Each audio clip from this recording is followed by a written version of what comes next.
expressions, Yeah. that we have. So But he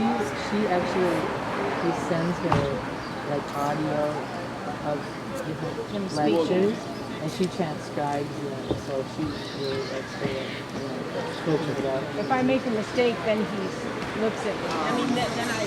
My father had he had chess, he had checkers for me, he had a game of Risk, they played card games, and at any given time, Dad would start a game, and then Jay would come over and he'd challenge him to make the next move. Now, of course, this chess game probably went on for 3 years. But, every time he had made a move, Dad had kind of critiqued him on it, and it was always interesting to see how Jay would respond to things. I remember going out to St. John's Military Academy also. That was out in Delafield, Wisconsin. In where? Delafield, Wisconsin. It was a military school that Jay had been sent to. Now we had sent him to the public schools where we lived, but I don't think he was challenged at all. I mean, he was always outwitting either his teachers and Mom would always say, Mom already knew what it was. Grandma was like, well, he's just being a smarty pants. But it's like, no, he just wasn't challenged enough, So I think years ago they classified things as behavioral problems, which they really weren't behavioral problems. They were just it's like, say, stand on that P right over there, and what's the purpose of standing on this P? Is it because I'm doing something great, or I have to stand on this P? But just questioning because of so much intelligence. Right, exactly. So I hadn't seen him. Of course, I hadn't seen my big brother in quite some time, and so we went out there on a Sunday afternoon, and it was a typical '60s thing. My dad had that little sports cap on, and a sweater with the leather. I remember seeing that. Why is he wearing that? Mom was, of course, very pretty, and she had her full skirt on and her high heel shoes. Janice had gone out there, and she was wearing. We were all. The thing for me was that I never wanted to wear. I never wanted to wear the gloves and the hat. To me, it was like, what is the deal with the gloves and the hat? Why do I have? And you were just a little girl. I was just really, I was really little. Things. Yeah, well, Sunday church or. And I remember I must have pouted about it, and she was holding my hand, or I'm holding her hand, and I can see when she's walking that, what color her lipstick was. I'm looking up, and so we went out there to see Jay, and I was like ready for him to start being Jay. He was dressed in this military costume, and I was thinking, why is he doing this? Why is everybody wearing these clothes like this? I couldn't figure out what it was.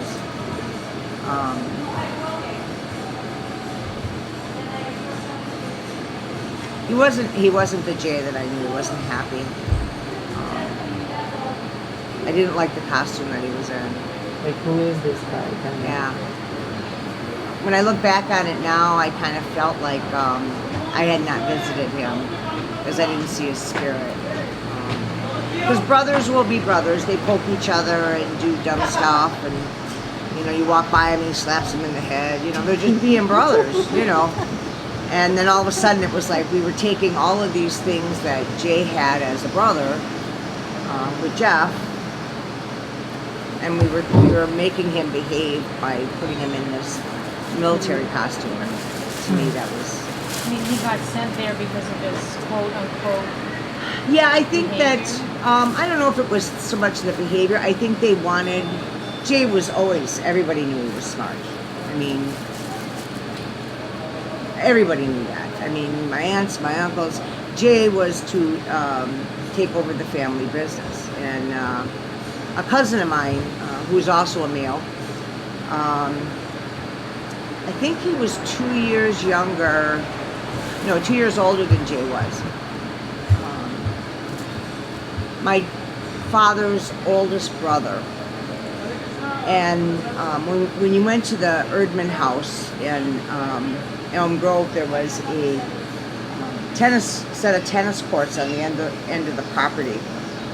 And it was quite a walk. I mean, it was very pretty, but it was a walk. And all of a sudden, my cousin comes running up, one of the girls, and she says, he fell over he jumped over the, Patrick, jumped over the tennis net, and now he can't breathe. He's not alive. There's something wrong with him.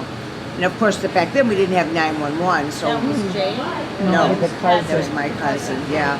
So everybody ran out there. All the grown-ups rode out there, and kids were supposed to stay back, and then they were trying to figure out how to pick him up to take him to the hospital, and unfortunately, he had broken his spleen and he was dead. Oh, And yeah. And he was the quintessential perfect boy.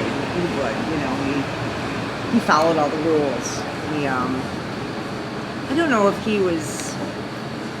I mean, his sister Karen, I still see her at family reunions and whatnot, but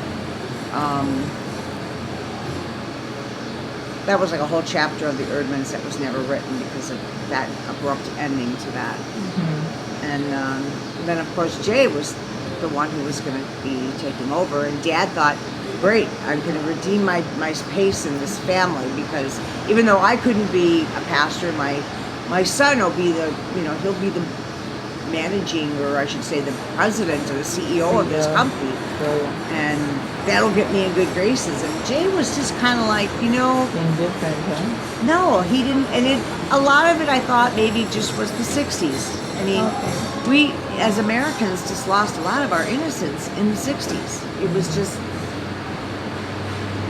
was hard to figure out what was going on. All of us were. I mean, I remember coming home in the afternoon, and my dad, my mom would always have the nightly news on, and of course he would have his Manhattan there,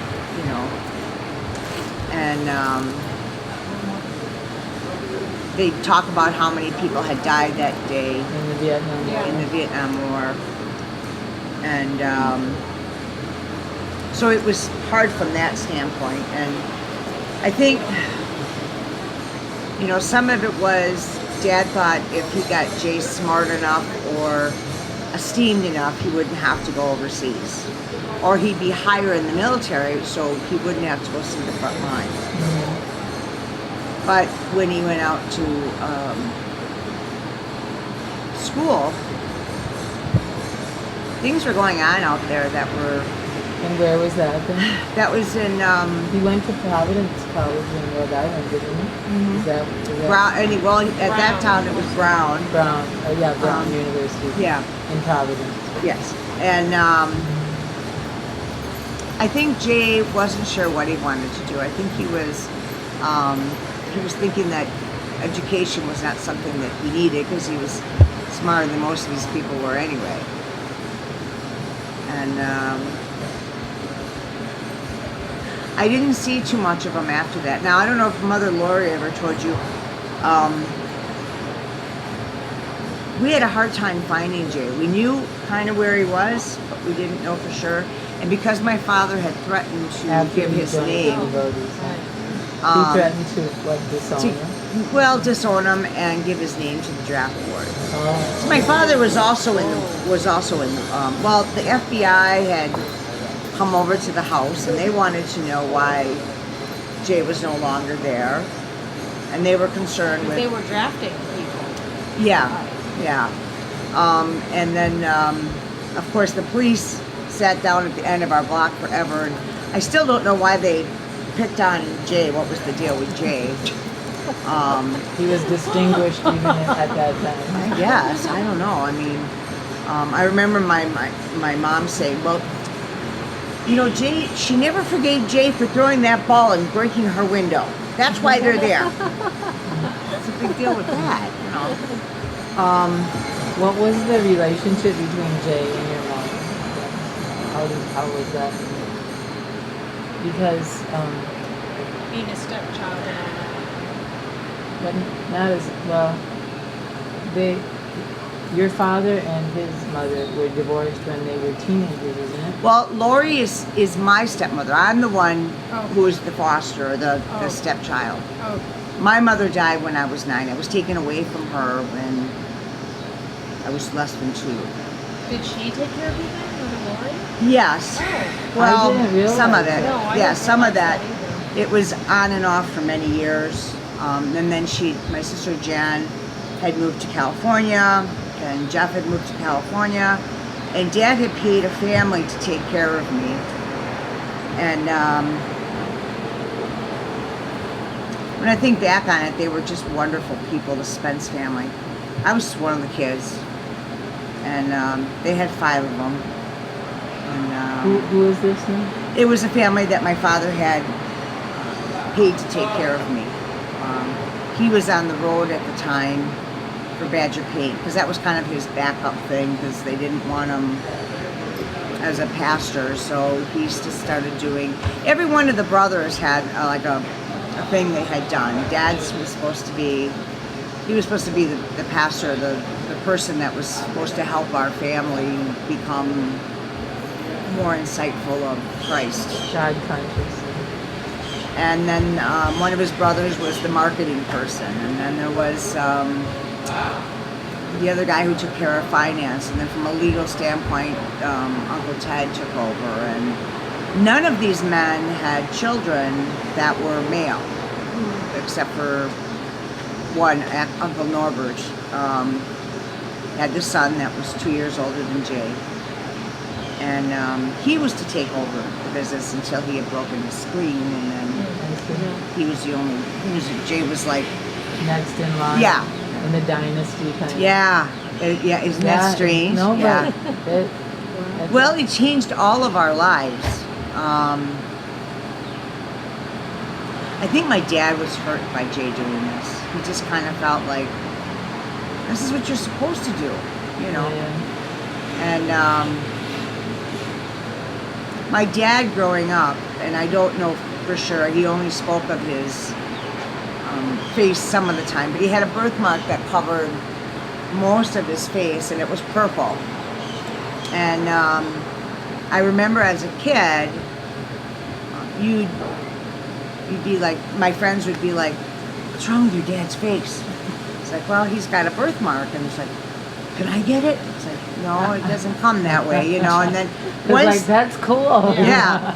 But then after a while, once you met him and you realized what, he had this ability to kind of zoom in on you and tell you about yourself. Like there was this girl, Karen Sherman, and I'm still friends with her. She lived 2 doors down from us, and Karen's dad was a police officer. And but he knew that Karen absolutely loved her gold hair. Her mom she had this beautiful blonde golden hair, and her mother would put it up and put things in it, and that's what Karen's hair was always like. My dad would say, "Oh, your hair looks just wonderful today, Karen," and she'd be like, "Oh, yeah," you know, and he kind of felt he knew how to talk. Somebody feel like important, you know. Yes, but I think he got that. I think Jay got that. But it must have been just an absolutely cruel thing growing up with that birthmark. I mean, I can't imagine the things that people must have said to him. But it sounds like he had so much really self-confidence, and was. Well, I think I remember him saying nobody ever coddled me, and but I think my grandmother did. I think they did to a certain extent. I think that they literally spent, and my grandmother said this, millions of dollars, and I'm not really sure what that meant, but I know that Dad was sent to many different places to try to get this thing off of his face. Mm-hmm. And some of them were experimental, and I think they were painful. Mm-hmm. And as a kid, I mean, it was just the way my dad looked. It was just him. And 5 minutes after you met him, you never saw it again. Didn't notice. You know. So, maybe in a cruel way, I remember somebody saying, well, your dad has got something on his face, and, he's so-and-so, and, these were all things that children did. But I think that, yeah, I think Jay picked up on that. I think he was able to Because, you feel know, that pain. he really does make every single person feel like they're important and that he's concerned about them. And it's genuine. It's completely genuine. It's not for any kind of like fame or, you know, that. But I think Jay also, growing up, it was very hard when our parents divorced, or when his mother and my father divorced. My mother was an alcoholic. And sorry to interrupt, but were you already in the family when they divorced? Jay, Janice, and Jeff were my father's first marriage to Mother Lori. When they got divorced, 2 years later, he met my mother, and they had me. They were divorced within that 2-year window. I was taken away from my mother. She was an alcoholic. And, you know, back then, I just think that people got married much quicker. I mean, they just got married either because they wanted to have sex, or we gotta get married, you know, or, you know. Or they were pregnant. Or they're pregnant, yeah. I mean, I don't think, you know, there was this formality of what they were supposed to do. I always related my family to the Rat Pack. My father always wore suits. He always had a tie on. My parents always had a full bar. And even though I don't drink, I don't think I'd be known as a good girl if I didn't have a full bar, you know. Richard and I both don't drink, but I always have wine, I always have brandy, I just threw a 12-pack away of beer, replaced it in case somebody stopped by and wanted a beer, you know. That's kind of how we grew up. They always smoked cigarettes, you know. People who had tattoos were kind of rough. Yeah. My dad always had music, Dean Martin and Frank Sinatra. Oh, yeah. Mel Torme. Yep. My dad really loved jazz, so he was a Coltrane nut. Yeah. And he had the reel-to-reel, you know, so that was kind of cool. We always had the best, so to speak, grown-up toys. They were pretty wealthy. Yeah. Oh, yeah. We had, I know they later called them mini bikes, but we had these little motorized scooters, and my dad he had time to tinker, you know. So he had devised this thing that was a fogger, because the backyard would be very full of mosquitoes. We had these great big weeping willow trees. So he devised this thing on there, and he would turn it on, and he'd tell the boys that he could ride this mini bike all over the yard, you know. And of course, Jay always pushed it right to the limit, you know.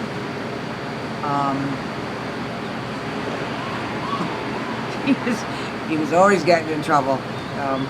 But I think it was because he was always, actually, in our philosophy, Srila Prabhupada, who is Jay's spiritual master, he said mischievousness is a sign of intelligence. Yeah.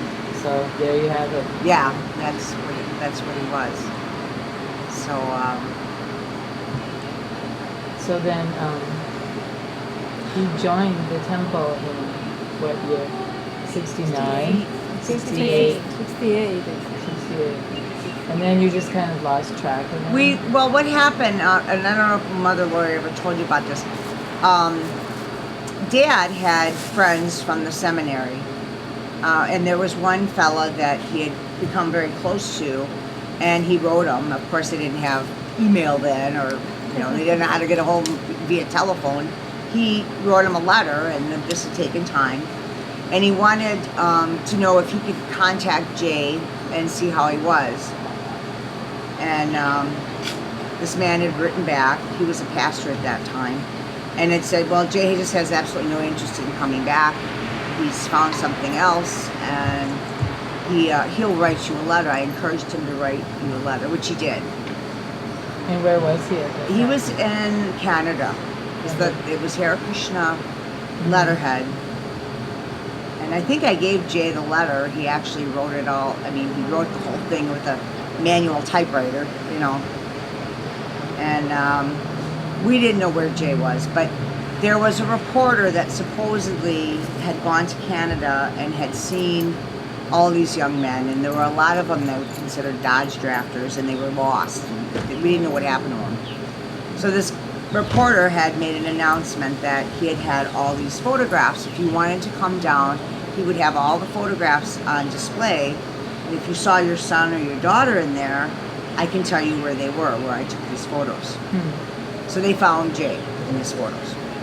So right away she calls my dad. My dad's like, all right, he was a salesman on the road, and But they were separated by now. yes. Okay. And Dad went looking for Jay and found out. Living all over. I hope so. I don't know about this. I don't know. It's still recording. Okay, that's good. Maybe not. Prabhu's got it here too. Okay. I think, you know what, these may not go more than 3 minutes. This is the But problem. Prabhu's here now, so that's good. Okay. So yeah, I didn't Yeah. mean to interrupt. No. So he had gone up there and Jay was not there. And then my dad got married for a third time. To I called her my step monster. Because she was a monster. Aw. And And how old were you then? Were you like I was 7. But you had to live with her. Yeah, and as she looked like Marilyn Monroe. That's what she looked like. And she acted like that. She was maybe, I don't know. She was always burning me in the face because she always had this cigarette, and she'd tell me to come over, and I'd be like, no. She didn't clean the house. We didn't have a housekeeper. She was, and I think at this point, Dad was, he had this beautiful young woman. He was a terribly ugly, scarred man. Has this woman, and she's beautiful, and she wants him. She didn't. She didn't really want him. She wanted the money, you know. And Mother Erdman, Mother Lori, Grandmother Erdman, she was a tough cookie. She really was. I remember my dad had this convertible, and I was sitting in the back seat, and I would, this house that they had built after Pewaukee, it was called the Monterey, and there was this huge article in the newspaper that featured the Badger Paint Home, which was what the name of the company was that my father owned. Badger Paint. And every Sunday, every Saturday and Sunday, every Sunday you could go through for free, but on Saturdays there was a nominal fee that you could pay to go through the first floor of the home. My father, sometimes it scares me when I see him. But of all the things that Jay is and my father was they had a great sense of humor. And my father and Jay would go back and forth on practical jokes. One of the ones that comes to mind that my dad talked about quite a bit was we had a lake property, and my father had built or had a shed built in the back of it, and only part of the roof had been completed, and Jay and his buddies wanted to sleep in there that night, and Dad said, well, if it rains, you have to stay out there. And he was like, oh, we'll be okay, it won't rain. He says, I'm going to lock the door. He says, that's okay, we'll be all right. So At about 11:30, when it started getting quiet outside, and you could tell the boys were really tired, Dad decided that he was going to take the sprinkler and put it on top of the shed. And he turned on the sprinkler, and it rained in there. And they all got up, and they were scrambling to try to get out of there. And they ran up to the house, and the door was locked, and my dad was sitting there on the porch laughing. He turned off the water, and the boys were like, "What happened?" My dad just stood there and laughed. But they would go back and forth, and one of the things that my dad and Jay, my brother Jeff, my sister Jan, they were all very, very intelligent people, and they constantly challenged each other every day. In my dad's library, he had a chessboard, and I think it took 3 years to finish that game of chess, because they would go over there and make one move, and my dad would talk to him about the other move. And then he always had a game of Risk. That was another like war game that we used to always play. Sheep's Head. But they were constantly challenging each other. One of the things my dad would talk about would be history. And he would talk about what particular thing happened that was enlightening about, I can't think of anybody offhand right now, but I would say, for example, Lincoln. Dad would say, "What's a famous quote that he said?" And Jay'd be able to come out and spit it out, or my sister Jan would. And I was very small, and I just kind of look around like, I have no idea, don't ask me. I mean, but another time that I was very, very proud of my brother Jay. He's my oldest brother. I have a sister Janice who has passed away. I have mom and dad who have passed away. And I have a brother Jeff who lives in Wisconsin. I live in Virginia. So we're not all in the same place anymore. So what we do have is we have our memories. My brother Jay was always a source of challenge, is what one of my aunts used to say. And I know that he was destined to be where he is. Where can he be in his life and touch this many lives and know the right thing to do? So it was his destiny to be here. It was his destiny in this lifetime. I'm very proud of him. He's my brother, my big brother. Now, it's not to say that when I was little, he would take my doll and throw it into the lake, but just to annoy me, you know, or walk by me and ping me in the head or something, you know. That's what brothers do.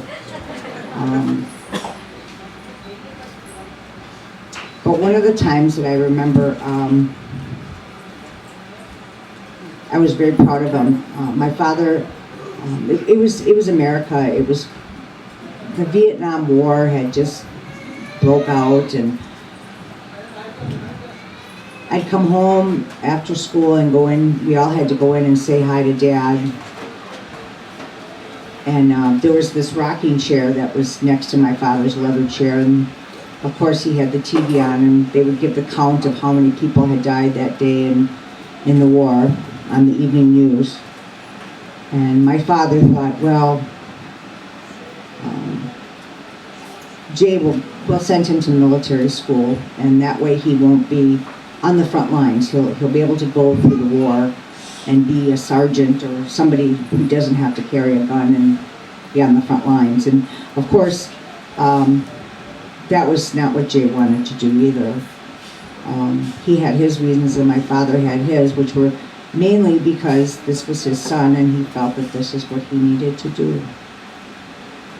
But he went to St. John's Military Academy, and I always remembered Jay. We all had like, well, not me, but all the boys had buzz cuts, which was very short hair, and we were always running around in our swim shorts because the lake was right there. We were always in the lake, and we always wore just a t-shirt or a sweatshirt, nothing fancy.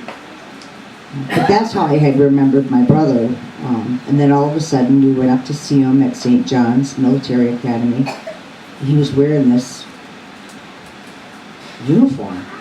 And he looked like a soldier. And I'm looking at all these people and I'm thinking, why are they all dressed like this? Is it Halloween? You know, I didn't understand. And then they, actually that was the first time I had ever seen anything quite like that, because they had this march and they would do a thing with a gun, and I really didn't quite understand it, but my father was very proud of him.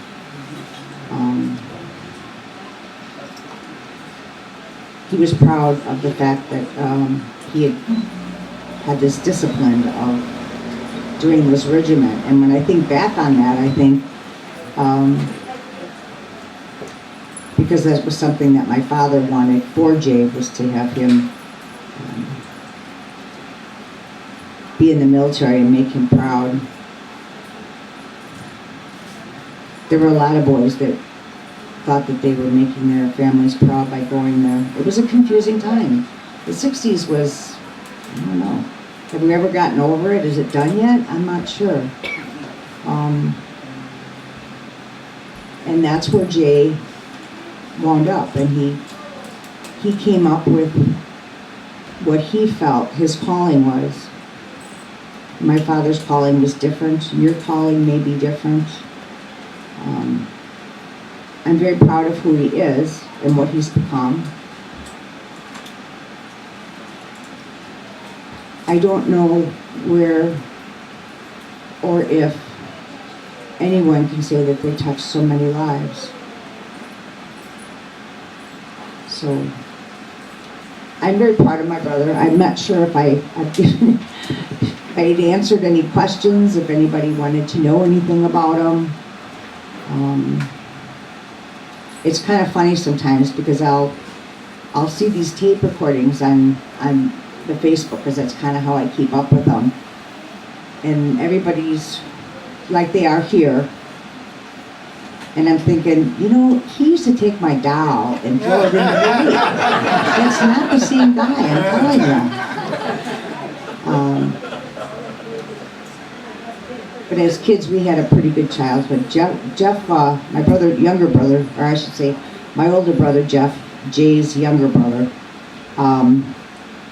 he's a philosopher, and he and Jay do not always see eye to eye. I think they challenge each other through their conversations. And it's not that Jay doesn't want to know Jeff and Jeff doesn't want to know Jay. I think they just are in two different places. But my father would be proud of Jay today, I think. Right before my father had his stroke, I should say not right after, but the day that I found out that he had the stroke, they called me. And I quickly ran to the hospital. And I was working at a Mexican restaurant at the time, and he could smell the spices on me. And the door, the room had two people in it, and the curtain was closed. And he said, "Leslie?" And I said, "Yes." I go, "How'd you know I was here?" He says, "I could smell you. Now come in here and help me." He wanted to get up onto the side of the bed, and this big, strong man that I knew as my father was crying, and he wanted to get up. He didn't want to sit. He didn't want any help. This was going to go away, and he was going to get over it. And every day for 47 days, I had to go to the hospital, and he insisted that I bring a pad of paper and 2 pencils, or 2 pens, 2 pieces of something to write with. And because Jay had left Wisconsin, and there had been a disconnect with his dad, our father, and I never second guessed the fact, after I went through that with my dad, that he adored this man, he adored this child, and as parents do, they love their children. They disappoint us, but at the end of the day, they're still your children, and you still love them. And you still want to share your wisdom with them, and you want to see them grow. And Dad pretty much purged everything that he felt bad about when he was not there with Jay. And I know I gave the writings to Jay. I sound like a very selfish young lady because I was like, I got better things to do than sit here and write this, Dad. But he wanted to talk to Jay, and he knew that he wouldn't have the opportunity to talk to Jay, but he did know that I would see Jay. And my father was proud of him. So that was good. I have a question from one of the Buddhists here. He asked that after he joined the movement, was there any spiritual changes in the families? Yeah, I think there was. Now, Jay, our family, my father had studied the ministry and was going to become a Lutheran pastor at some point. That was going to be his job as the family. So my dad felt that, we were pretty strong Lutherans.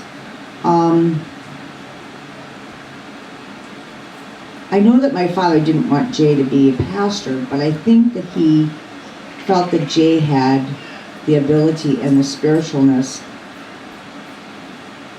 Being Lutheran, we were the middle of the road. There's 3 different kinds of Lutherans. It's a religion derived from Catholic, a movement that was done by Martin Luther, and there's a ELCA, very laxed, Missouri Senate, which is what we were, and then there was Wisconsin Senate, which is very strict. And I know growing up that was pretty much shoved down our throats. Our father was going to be a pastor, so.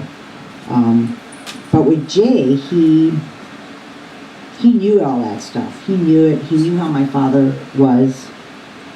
He knew the discipline of it. And actually was kind of bored with it, I think. I remember there was a guy that lived a couple doors down from us. I used to go there after school. They had like 12 kids, and I would go over there and help the lady with her laundry and carry things up and down and help her start dinner. And her husband said to me, that brother of yours, he should be a spiritual leader or some kind of pastor. And I think that was felt with all of us. So. Good. Thank you. Anything else?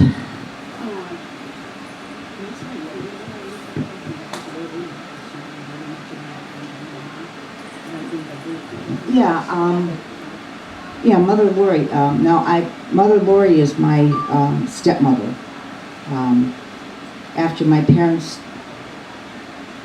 After Jay's mother Lori and my father divorced, 3 children, my father married again to my mother, and they were married less than 2 years. And Mother Lori did some raising of me. She was very involved with Jay. She got, I don't know, as a parent, you never let go, I don't think. I think I told somebody earlier about this. We didn't know where Jay was, and I didn't even know he was missing. But I was so much younger, and a reporter from the Milwaukee Journal, which that was the biggest newspaper in our area, had contacted or put an ad in the paper and said that because so many parents had complained that they couldn't find their children, it was like this Hare Krishna thing. They're being hypnotized, and But you could come down, and they had an afternoon where this reporter had all these photographs, and he knew where he had taken them. And he invited mothers, fathers, sisters, brothers to come down and take a look at these pictures, and he'd be able to tell you where he had taken that photo.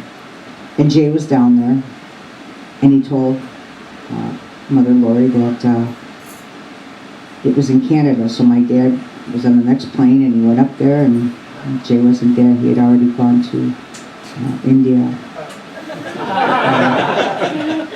But Mother Lori was, she knew there was a purpose for him, and she was very nurturing as a mom. I miss her so much. And she was a good mom. And she loved her son.